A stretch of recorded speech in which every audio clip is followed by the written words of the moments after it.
TikTok account ခဏပြတ်နေတဲ့သူတွေရှိကြလားဒါဆိုရင် TikTok account မပြတ်သွားအောင်စနစ်တကျဘယ်လိုဖွင့်ရမလဲဆိုတာပြောပြပေးပါမယ်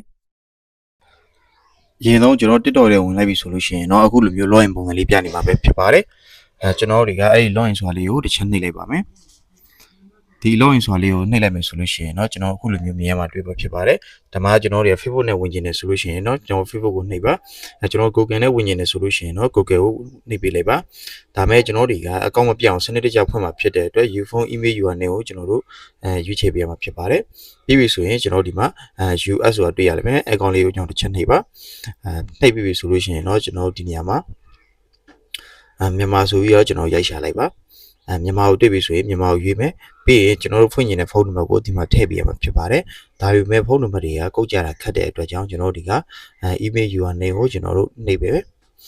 email URL ကိုကျွန်တော်ရွေးချယ်ပြီးဆိုလို့ရှိရင်ကျွန်တော်ဖုန်းထဲမှာကိုလက်ရှိသုံးနေတဲ့ Gmail တခုကိုကျွန်တော်ဒီမှာထည့်ပေးရမှာပဲဖြစ်ပါတယ် Gmail ထည့်ပြီးပြီဆိုလို့ရှိရင်เนาะကျွန်တော်ဒီအောက်က